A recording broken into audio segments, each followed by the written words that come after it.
Bonjour à tous et bienvenue, c'est Gaël dans Simple et Gratuit. Aujourd'hui, on va parler de disque dur et de défragmentation. Qu'est-ce que c'est? Comment ça marche? Pourquoi c'est important? Faut-il le faire sur un SSD, un HDD? On va répondre à ça tout de suite d'ailleurs. Et je vous présenterai 3 logiciels qui peuvent vous servir et qui sont plutôt sympathiques. Alors, avant de vous proposer de vous inscrire pour la newsletter ou bien de liker cette vidéo, eh bien, je voudrais simplement vous rappeler qu'un SSD et un HDD sont 2 disques durs, mais avec des technologies différentes. Le premier, il y a comme, on va dire, un vinyle à l'intérieur. C'est le même principe avec une tête, voilà, qui va écrire sur un disque. Là, c'est exactement la même chose, écrire ou lire. C'est la même chose, à l'intérieur, c'est un disque de métal avec une tête qui va graver les choses. Du coup, si vous bougez l'ordinateur et que vous avez un HDD, vous risquez de bousiller l'ordinateur, ou en tout cas le disque dur. Par contre, avec un SSD, vous pouvez faire du skate, du ramp, du fly, ce que vous voulez, ça marche, il n'y a pas de souci. Vous pouvez même rouler sur une route française avec des dodanes et des creux et des trous parce que c'est plus entretenu. Il n'y a pas de problème non plus, ça va fonctionner. Donc vous voyez, globalement, c'est un atout, ça va plus vite, c'est plus stable et ça risque rien. Par contre, plus vous vous en servez du SSD, plus il va s'abîmer. Et c'est pour ça qu'en général, on ne recommande pas de le scanner, ou en tout cas de le défragmenter aussi souvent qu'un HDD. D'accord? C'est pas parce qu'il n'y en a pas besoin, c'est parce que ça vous abîme votre matériel, parce que vous l'utilisez. Oui, c'est assez paradoxal, mais c'est comme ça. Alors qu'un HDD, vous pouvez le remplir, le vider, le re-remplir entièrement, mettre tous les fichiers que vous voulez et tout ça. Il n'y a aucun souci, il ne tombera pas pour ça, no problème. Donc vous voyez, il y a des différences, il faut faire attention à la technologie parce qu'elle nous apporte du bien, mais elle ne nous apporte pas que du bien. Et après, vous avez tous les gens qui parlent de la technologie, mais qui n'y connaissent rien. Et ça, c'est un gros problème. Allez, pensez à liker cette vidéo, pensez à vous abonner également à la newsletter, elle est là une fois par semaine dans la description, et elle est gratis. En plus de ça, voilà, pensez à aller faire un petit tour là-bas. Quant à nous, on va tout simplement aller sur le côté, voilà, et puis on va aller découvrir ce qu'est la défragmentation. Pour ça, je vous ai fait un petit schéma, vous me connaissez, dans Simple et Gratuit, on fait les choses simples, et je vous propose un fichier, lettre au Père Noël que vous auriez écrit, mais c'est tellement beau, vous voulez pas l'acheter, vous l'avez pas fait écrire par ChatGPT, du coup, vous la gardez sur votre disque dur. Et pour ça, vous faites fichier, enregistrer sous, et vous choisissez un endroit, par exemple dans mes documents, sur votre disque C. Jusqu'à là, pas de souci. Sauf que vous voyez qu'ici, mon disque C, les endroits où c'est disponible, c'est là où c'est blanc. Et il n'y en a plus beaucoup, d'accord? Il n'y a plus beaucoup de place là-dessus. Alors, qu'est-ce qui va se passer? Lui, s'il n'a pas la possibilité, par exemple, admettons que mon fichier fasse 3 fragments, s'il n'a pas la possibilité de tout mettre ici, dans ce petit fragment-là, il va le mettre dans le premier qu'il va trouver, et puis il va le couper en autant de parties qu'il aura besoin pour pouvoir remplir des espaces, d'accord? Et donc, par exemple, ici, on va dire 10, 20, 30, comme ça je vais m'en souvenir facilement, il va mettre dans le clusters numéro 10, dans le clusters numéro 20, dans le clusters numéro 30. Jusqu'à là, pas de souci. Cluster, foyer en anglais, mais ça maintenant depuis le Covid, je crois que vous le savez, parce qu'on a un gouvernement qui nous incite à parler français, mais qui lui, à chaque fois qu'il parle de quelque chose ou qu'il découvre un nouveau mot, il le met en anglais systématiquement. La cohérence du gouvernement. En tout cas ici, donc, on a notre fichier 10, 20, 30, parfait. Quand je double-clique sur mon fichier pour l'ouvrir, l'ordinateur dit « Ah bah oui, tiens, il est dans le 10, dans le 20 et dans le 30, crac, je remonte les 3 fragments, je reconstitue le fichier, tiens, voilà ton fichier. » Alors ça marche évidemment facilement si vous avez un petit fichier. Mais si vous avez un fichier qui fait des gigas et des gigas, comme un jeu vidéo par exemple, ou bien une grosse vidéo, peut-être qu'il va faire 200, 300 fragments et il va les mettre un peu partout. Le problème, c'est que de temps en temps, il oublie de noter à quel endroit est tel truc. Du coup, vous avez un fichier qu'on dit corrompu. Voilà, c'est parce qu'il n'a pas retrouvé une partie du fichier et du coup, il ne peut pas réassembler le tout. Voilà l'explication. Et donc, le fait de faire la défragmentation assez régulièrement, peut-être une fois par an si vous ne servez pas beaucoup de l'ordinateur, genre juste pour aller faire un tour sur Facebook et envoyer des mails, ou alors tout simplement si vous en servez tout le temps, peut-être tous les 6 mois, tous les 3 mois, vous pouvez faire une défragmentation pour un HDD. Pour un SSD, je ne conseillerais pas plus d'une fois par an. D'accord ? Donc ici, ça va permettre de faire le ménage et par exemple, de mettre tout simplement le blanc au même endroit, ce qui fait que les fichiers vont être contigus. Ça va être non plus 10, 20, 30, mais 10, 11, 12. Du coup, ce sera plus facile pour lui de l'appeler. Ce sera aussi beaucoup plus rapide, notamment si vous êtes sur un disque dur en HDD avec un disque en métal qui tourne, où il va être dans une partie, puis dans une autre, puis encore dans une autre. Ok? Donc ça me paraissait important de dire, de rappeler et tout ça.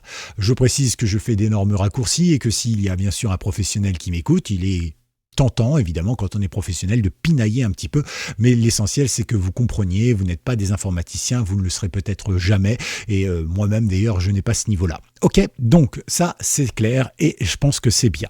Alors je vais vous dire, vous sur tous les systèmes d'exploitation, macOS, Linux et Windows, vous avez déjà un outil qui fonctionne. Alors en général, vous allez ici, vous allez là, directement, vous allez dans ce PC. Là vous retrouvez tous vos disques et vous allez cliquer dessus par exemple. Ensuite vous allez dans Propriétés et une fois que vous y êtes, vous allez dans Outils. Alors, on va baisser ça, voilà.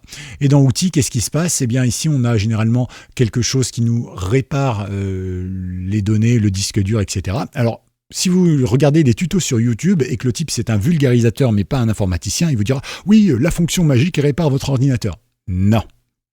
Essayez pour voir. Non. Par contre, effectivement, ici, bon, ça défragmente. Alors, ça défragmente, on aurait pu s'attendre, puisque par exemple, ici, on est sur Windows, à avoir un logiciel conçu par Windows, pour Windows, qui soit au top pour Windows. Eh bien, il fonctionne, mais je ne le trouve pas aussi performant qu'il devrait l'être. D'accord? Donc, c'est pour ça qu'on va en télécharger un autre tout à l'heure. Mais il existe, il est là. Vous cliquez sur Optimiser, Optimizer en anglais, et bing, regardez, hop, vous vous retrouvez avec un petit module ici qui vous permet tout simplement de chercher le disque que vous voulez optimiser. Vous pouvez même en sélectionner plusieurs en faisant la touche CTRL et en cliquant donc sur celui que vous voulez, d'accord? Donc ici par exemple, moi j'ai mon SSD et j'ai mon disque dur D, hein, donc vous voyez, bon, il n'est pas fragmenté ni rien, ça a été fragmenté, l'un le 14, bah, c'était aujourd'hui, et l'autre, eh bien, il a été fragmenté le 11, donc vous voyez, il n'y a pas de souci.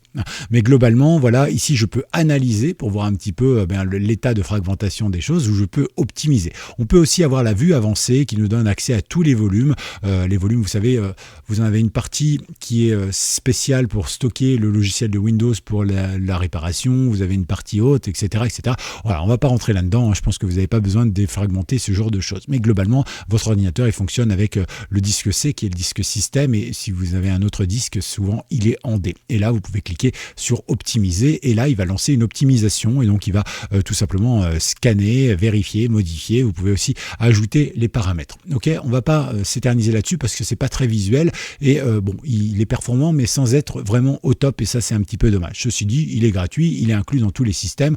Enfin, chaque système a le sien, bien sûr, que ce soit Windows, Linux, macOS.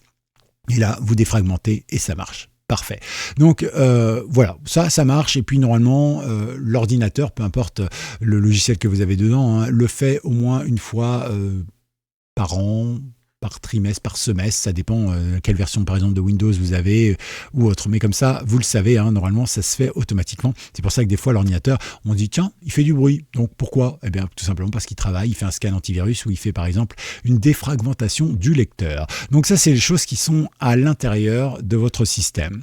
Maintenant, je vais vous proposer autre chose. Nous allons découvrir 3 logiciels qui sont des gratuiciels ou des freemium. Alors je vous l'ai déjà dit, vous avez l'open source. L'open source, c'est quand vous avez le code ouvert et l'open source peut être gratuit ou bien payant. Ok, donc en général, vous avez gratuit, freemium ou payant carrément. Voilà, donc là, c'est pareil pour tout. Ok, l'open source, c'est pas à mélanger avec le reste des fichiers. C'est une manière de voir, on a accès au code ou on n'a pas accès au code. C'est open source ou ça ne l'est pas. D'accord? Et puis après, vous avez le gratuiciel, le freemium, vous avez le shareware, vous avez le logiciel payant, etc., etc.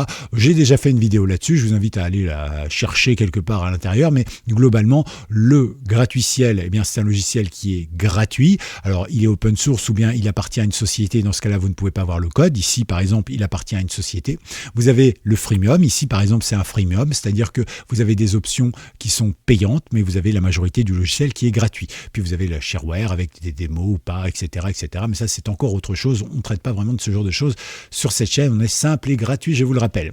Ici, on a, par exemple, Disk Defrag, qui est un des plus connus. Enfin, moi, j'avais les anciennes versions. Pour être franc, avant de faire cette vidéo, j'avais la version 8. On est à la version 12 aujourd'hui. Donc, ça veut dire que ça fait un moment que je ne l'avais pas mis à jour. Mais il fonctionnait très bien. Il était encore gratuit, 100% gratuit et 100% open à l'époque. Donc, voilà. Moi, j'aimais beaucoup. Je trouve qu'il fonctionnait bien. Il y avait plein d'options.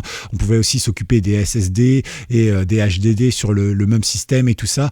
Aujourd'hui, c'est devenu, vous voyez, tout gris, avec des couleurs tout passées. Ça donne pas envie. Ça fait, alors oui, ça fait sérieux, hein, mais ça fait froid. Ça, voilà, moi j'aime bien, vous savez, quand il y a des couleurs comme ça, j'aime bien quand c'est un peu rétro comme ça. Voilà, je trouve que ça fait du bien.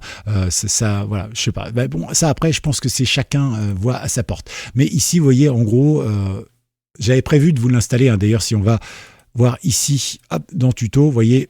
il est là. Donc j'avais déjà prévu de vous l'installer, cette dernière version, pour que vous voyez. Mais en fait, je pense qu'on va faire un autre logiciel. Déjà, ça permettra de vous le comparer. Mais ici, vous voyez que vous avez tout un tas de trucs qui vous proposent régulièrement d'installer avec d'autres logiciels, dont une partie est gratuite, une partie est payante, etc., etc. Vous avez des tas de choses, voilà, qui sont en fait, c'est pas ergonomique à utiliser. Non, je trouve que c'est un peu comme la voiture électrique, par exemple. Vous avez peur de mettre le clignotant. Alors déjà, très peu de gens le mettaient sur les voitures thermiques, mais alors sur les voitures électriques, il y a encore moins de gens parce que ils ont peur de passer de 60 à 40% de batterie. Hein, d'un coup, clic. Alors j'exagère évidemment, mais voilà, c'est vrai qu'aujourd'hui, on nous fait des tas de trucs qui, je trouve, sont moins ergonomiques ou moins faciles d'utilisation qu'il y avait. Je dis pas plus performant ou moins performant, attention. Mais voilà, c'est vrai que c'est quand même bien de pouvoir se dire, tiens, sur sa voiture normale, thermique, eh bien, je suis sur la réserve, je peux faire encore 30-40 km, c'est pas un souci, crac. Par contre, vous remarquerez, tous les gens que moi je connais, qui sont sur des voitures électriques, dès qu'ils arrivent au milieu de leur jauge, ils disent, plus que 150 km, bon, on va chercher une pompe, ou plutôt une recharge, voilà. On commence déjà à être inquiet dès la moitié, c'est pas logique, voilà, c'est pas confortable. Après, je dis pas que c'est bien ou que c'est pas bien, mais voilà, je trouve que c'est pas confortable. Là, c'est la même chose, je trouve que ce logiciel en version 12, il est pas confortable par rapport à ce qu'il y avait avant. Donc voilà, vous avez celui-là, mais vous pouvez l'utiliser, il est très bien et très efficace.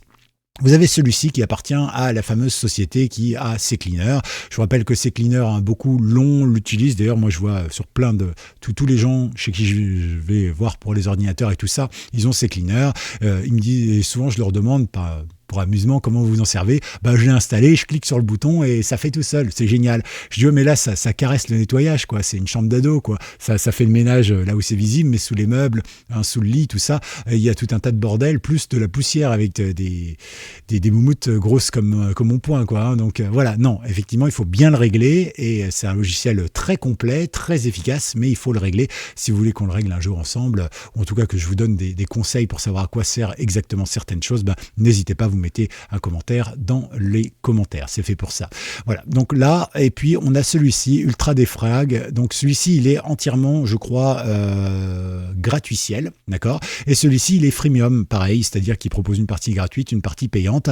Avant il était open source, il a été racheté et je trouve ça dommage, il était bon en tant qu'open source, moi je m'en suis servi pendant des années et c'est vrai qu'aujourd'hui, il est toujours bon, mais voilà, le fait qu'il y ait une partie freemium, tout ça, je trouve ça casse un peu le truc. Mais bon, après, c'est normal, il y a une entreprise derrière, il faut qu'elle vive aussi.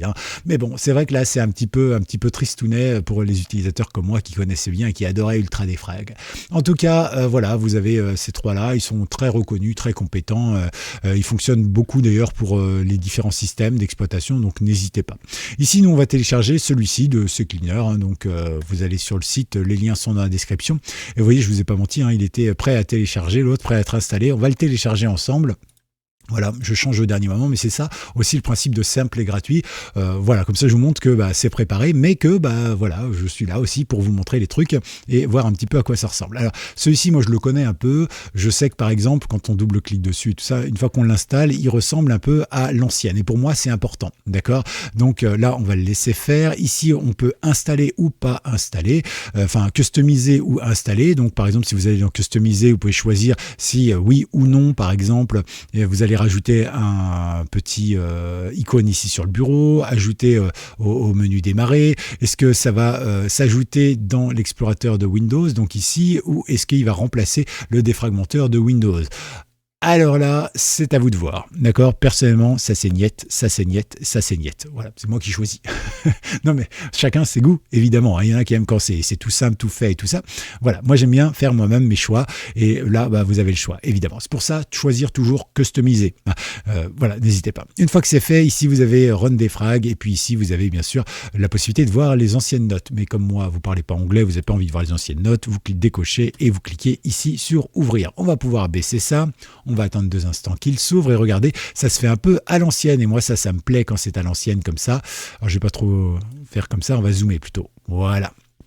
Et donc là, on se retrouve avec notre fichier. Alors, hop, ici, je vais le mettre là, mon petit rond vert, parce que je sais pas, il marche pas très bien en ce moment. Ici, on se retrouve avec tous nos disques qui sont là, le C, le D, et bien sûr, OneDrive et même Ventoy. Voilà, donc ça, c'est ce qui est connecté à mon ordinateur. Alors ici, on retrouve par exemple l'état du disque. Ah oui, c'est en anglais. On va le mettre en français, donc option ici, et puis vous allez dans option ici. Et ici, vous le mettez en français. Voilà.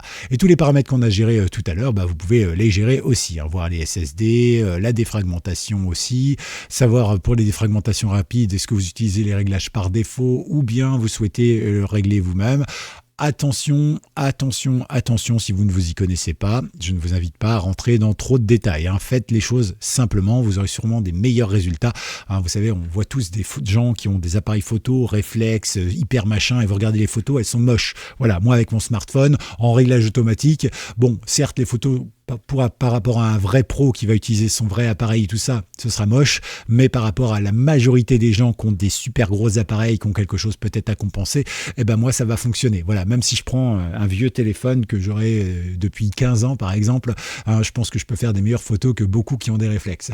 Parce qu'encore une fois, c'est pas l'outil qui fait tout. L'outil fait beaucoup de choses, mais il faut savoir s'en servir pour développer le plein potentiel d'un outil, c'est ce que je vous dis souvent dans cette chaîne.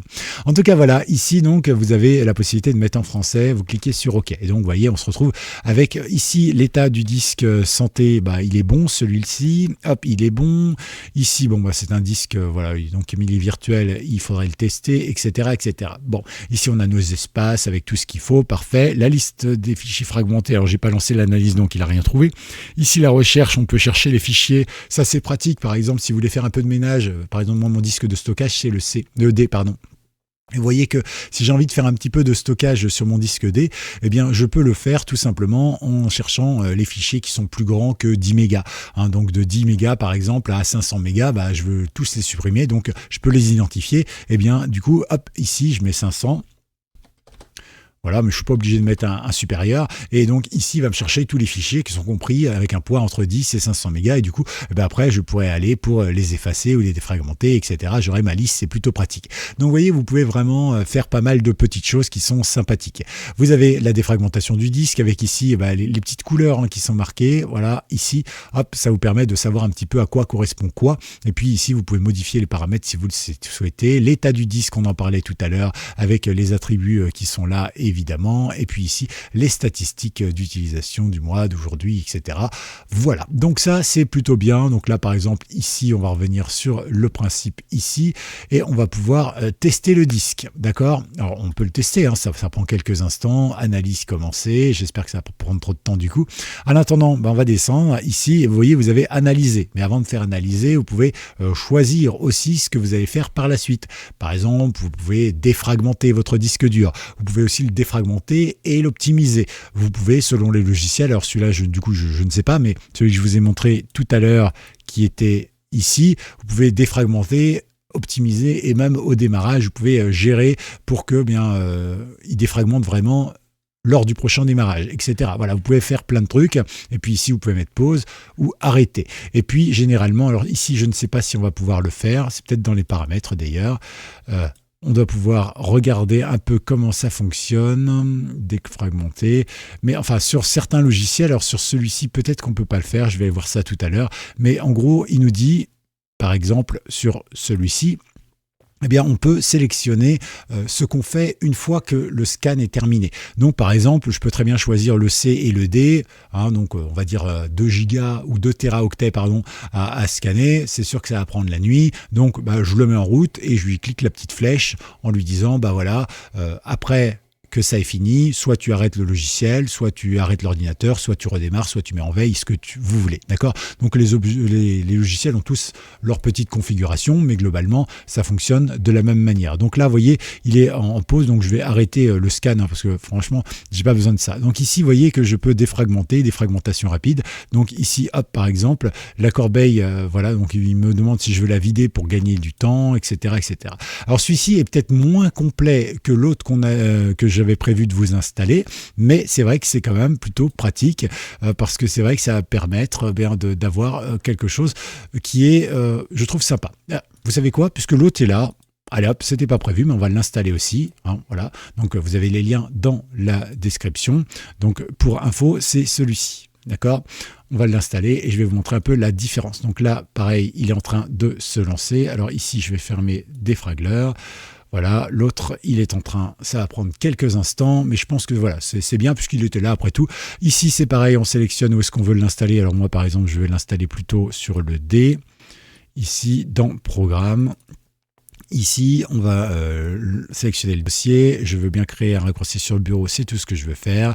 Je fais et bing, on va le laisser faire. Ça prend quelques instants. Il va sûrement me proposer d'installer tout un tas de trucs. C'est un petit peu ce que je regrette aujourd'hui sur ce genre de logiciel. Ils sont tous un peu comme ça. Vous voyez, j'ai même pas encore commencé le logiciel qu'on me dit « Ah, mais vous pouvez utiliser ça. » Voilà. Donc ici, on va démarrer directement le logiciel. Si vous voulez l'installer, ce petit logiciel pour booster votre ordinateur, vous pouvez faire ça. Moi, je me méfie toujours un petit peu. Moins on a de logiciels propriétaires, mieux c'est pour notre vie privée, à condition évidemment qu'on ait vérifié que les logiciels open source ne pompent pas les données, parce que ça n'empêche pas évidemment. C'est pour ça que quand je vous en présente, c'est généralement j'ai vérifié ou j'ai vérifié les commentaires.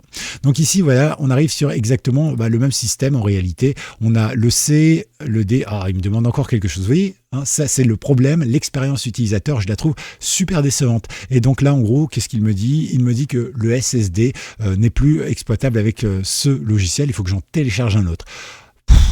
Voilà, un petit peu, alors qu'il était si bien ce logiciel avant, je ne sais pas ce qu'ils ont fait. Donc nous, on ne va pas faire ça, d'accord? Et vous voyez qu'ici, il est tout en gris, donc je peux rien faire avec ça. Par contre, si je veux télécharger leur logiciel, je peux le faire sans aucun souci. Mais bon, c'est un peu dommage quand même d'avoir plusieurs logiciels. De base, ce qui est bien, c'est qu'il est en français. Ici, vous avez les rapports d'utilisation, on a déjà ça sur notre ordinateur. Est-ce que c'est vraiment utile, voilà, d'avoir ça? On l'a déjà nativement et tout le monde sait où il est sur l'ordinateur. Alors, ce qui est bien, c'est que vous avez la version portable sur celui-ci. Donc vous pouvez très bien, à partir de ce logiciel, une fois que vous l'avez installé, créer une version portable que vous mettez sur une clé. Après, vous pouvez désinstaller ce logiciel si vous le souhaitez. Vous avez un lien direct avec la hotline si vous souhaitez poser une question. Donc ça, c'est pas mal du tout. Et puis ici, vous avez tout un tas de logiciels qui vous permettent tout simplement, il ne veut pas m'y mettre, si quand même, de pouvoir installer des logiciels avec une partie gratuite bien sûr et une partie payante. Voilà. Alors vous marquerez un truc, ici c'est marqué moins 20%. Bon, c'est comme sur tous les logiciels, c'est du commercial. Pourquoi? Parce qu'en réalité, vous allez à n'importe quel jour, n'importe quel moment de l'année, etc., vous aurez toujours une réduction ici. Donc en fait, c'est comme sur Internet, ceux qui vous disent « Oui, je vous fais des formations à moins 80%. » On peut toujours se demander « Mais ta formation, elle a déjà été au prix originel? » Non, jamais, parce que c'est du bullshit. Donc prudence évidemment, mais après vous choisissez, c'est toujours bien de bénéficier d'un prix, et puis les tarifs sont pas énormes. Après c'est à vous de voir. Donc ici, par exemple, vous avez ici tout ce qui est petit logiciel à eux, donc il faudra installer de manière supplémentaire. Ici, c'est payant. Et puis ici, vous avez l'optimisation du disque. Là, c'est pareil. Hop, il va falloir activer la version pro ou installer un truc. Voilà, c'est vachement galère. Ici, vous avez les options et les paramètres. Donc voilà, vous allez voir que vous n'allez pas pouvoir faire grand-chose de plus. Par contre, effectivement, ici, vous avez l'optimisation et la défragmentation. Voilà, vous pouvez vraiment faire pas mal de choses. Alors, l'Avanced Optimization, voilà, c'est pareil. Vous devez télécharger encore quelque chose. Bref, c'est un peu galère. Voilà, c'est pour ça qu'aujourd'hui, à la base, je m'étais dit, je vais vous le présenter parce que moi, je le connais bien, je l'aime bien. Enfin, j'aimais bien la version précédente.